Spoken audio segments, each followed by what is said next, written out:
Welcome to our Devos. We are talking about how to become consistently generous.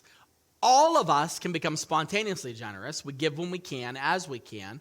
We focus on when we get a windfall, when we do well. But the consistency is the key.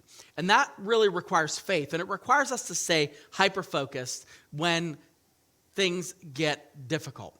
Now, I want to tell you another super motivating mindset shift that we can have when it comes to generosity, and it's this. Use generosity to kill materialism. Use generosity to kill materialism. Now, this is interesting. We are living, and I unapologetically say this. I'm not saying it's the most materialistic place in the world, but I would say America, it definitely ranks in the top 5 of the most materialistic countries on planet Earth. There's no question. I mean, look at our advertisements. You have constant barrage of you need this and you know how to buy this and you should eat this and you should go build this and you could have this and more and more and more, and luxury. And car brands are built around the idea that you own a certain type of car, you now have a status.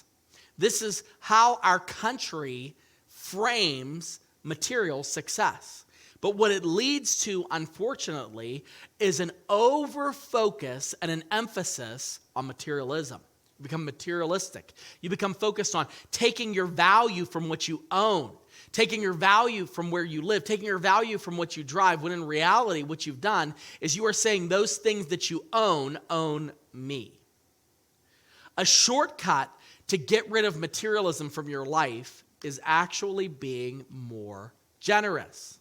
Now, why? Because generosity forces us to part with things of value. You might say that's kind of hard to do because I really value certain things. Well, it starts at the financial level. When you're giving away your money, you value the fact that you spent time to create that income. You went to a job, you clocked in, you did something that caused that. It could be from your retirement. You're like, I've worked a lot to get this, and now I'm giving this. You're separating the value, and you're giving that value away. But what you're also doing is you're cutting off the materialism. You're cutting off what the value was, and you're saying, my value is actually what I'm giving this to. I'm giving away something of value for something of greater value. Remember, sacrifice, essentially, Pastor Mike has said this before, is giving up something you love for something that you love more.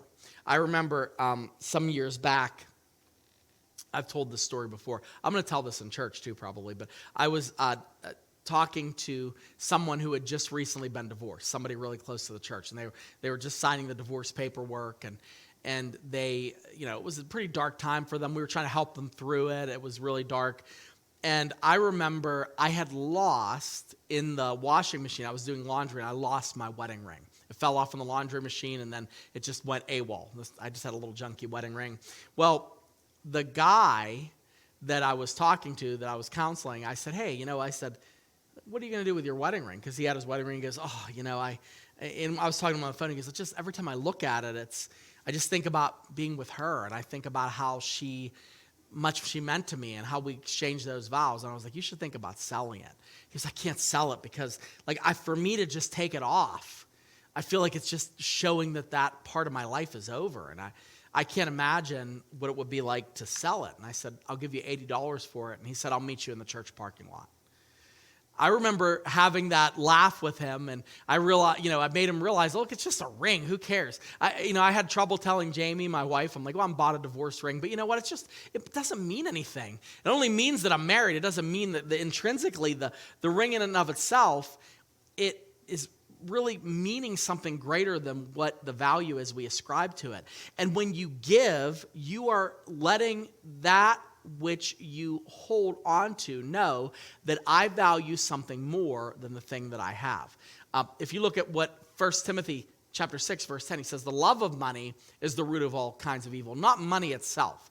Money is a tool. Money is amoral. It's here or there. You could be rich, you could be poor. You could have abundance, you could have poverty. It's irrelevant in terms of how it's ascribed.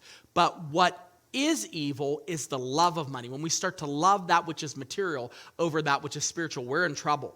And whether it's jewelry, whether it's possessions, whether it's actually the numbers in our bank account, we have to guard ourselves against that. And being generous is a quick way to end materialism and its grip on our lives.